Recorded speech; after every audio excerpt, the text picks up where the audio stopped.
Evil to Conrad meant an irresponsible force, wandering at large in an ordered and respectable society. Indeed, evil has a tangible reality in Heart of Darkness. Evil here manifests itself in several ways. Hello and Assalamu alaikum. Welcome back to my channel and I am Mehreen. Today we are going to discuss the theme of evil in Heart of Darkness, the novel which was written by Joseph Conrad.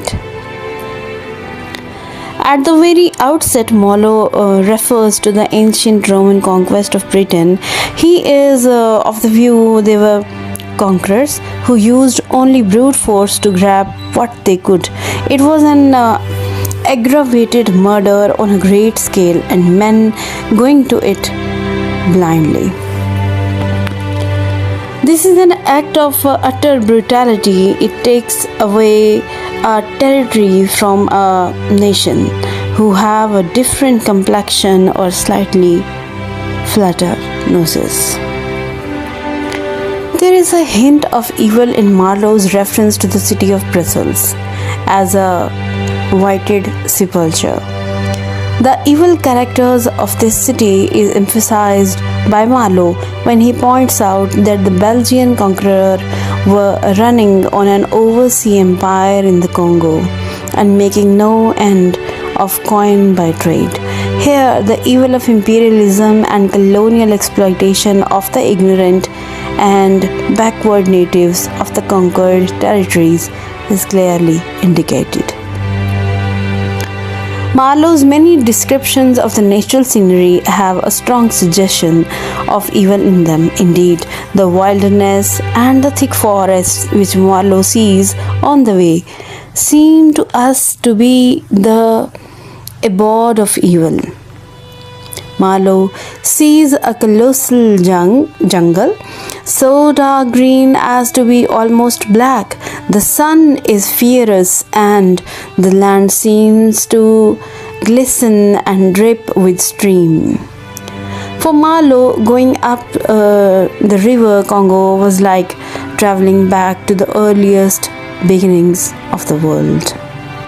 He speaks of the empty stream, the great silence, and the impenetrable forest in which the air is warm, thick, heavy, and sluggish. There is no joy in the brilliance of the sun here. Marlowe's streamer penetrates deeper and deeper into the heart of darkness. The very earth seems unearthly. Such description highlight our sense of evil, which it seems is lurking in the forest. Marlowe sees several trading posts where the merry dance of death and trade goes on in a still and earthy atmosphere, resembling that of an overheated tomb. Most horrible scene for Marlowe is that when he sees a lot of people, mostly black and naked, moving about like ants. On the other hand, Marlowe observes a chain gang. He is told that the men in this chain gang are criminals who have been sentenced to hard labor. Here, Marlowe remarks that he had previously seen the devil of violence, the devil of greed, and the devil of hot desire, but that now he was seeing another kind of devilry altogether. He was seeing the devil of rapacious and pitiless folly. The white men whom Marlowe encounters during his exploration of the Congo by no means provide any relief to Marlowe. The way in which Marlowe describes these men, they represent a huge amount of evil. They represent imperial exploitation of the backward countries, which the white men had conquered by force of arms. The manager of the central station is a despicable fellow who can inspire neither love nor fear, but uneasiness. It is only his hope of promotion and making more money which sustains him. The white agents of the company are seen loitering about the central station, spending all their time in malicious talk and intriguing against one another. The brickmaker is manager's spy who keeps a watch upon other white men at the central station and reports to the manager whatever he sees or overhears. Marlowe further says that if he had poked his finger into his man's body, he would have found nothing but a little loose of dirt inside. All this means that the white men are only exploiters who have absolutely no regard for the welfare of the savages. Marlowe has hardly any word of praise for any of these white men. Evil is a keynote of the latter portion of the novel, in which Marlowe records his impressions of Mr. Kurtz. He has been told that Mr. Kurtz is a remarkable man who has been collecting more ivory on behalf of the company than all the other agents taken together. But soon Marlowe learns that ivory has become a passion, a mania, and an obsession with Mr. Kurtz. This obsession with ivory shows that man's extreme greed. But greed is only a small example of the evil in Mr. Kurtz. In certain other aspects, he has become the very embodiment of evil. He has begun to identify himself with the native savages and has in fact become one of them. He is treated just like a demigod.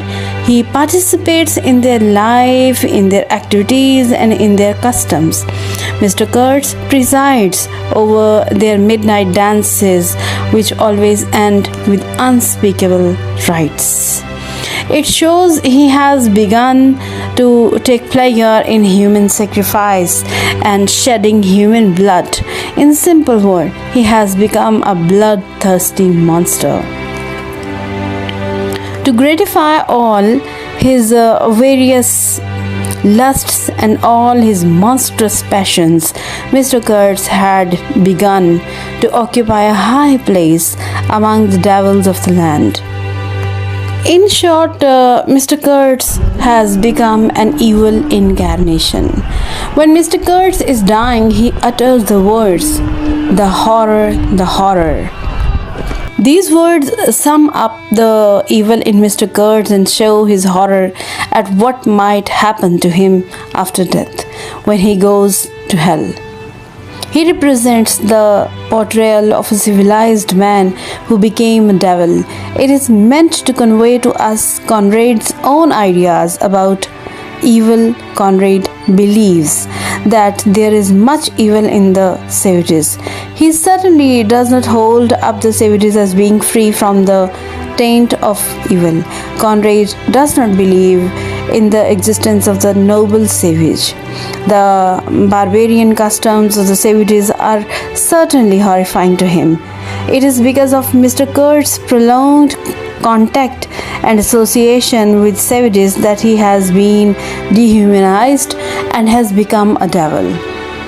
This is the manifestation of hidden evil instincts of man which are exposed when one gets unrestricted atmosphere. What makes Kurtz remarkable is not only that he has lived in the darkness but also chosen to leave it. Our critic is of the view Kurtz cannot be taken simply as a symbol of transcendental evil, though he is certainly associated with evil. Marlowe at one point in the novel describes Kurtz as hollow at the core. The artist in the Conrad triumphs over the moralist, but the moralist is strong, and it is the struggle between the two which is always at the back of the Conrad's mind. In this novel, the white man is depicted as a greedy monster out to suck the blood of the backward people of the earth and hardly giving any evidence of the realizing what has come to be known as the white man's burden. Thus, the heart of darkness symbolically represents the evil which lies within a man and which only needs certainly kinds of stimuli and incentives to be aroused and arrest itself. I hope that you have learned a lot from this video. So keep supporting, keep watching, and thanks for being with Mehreen.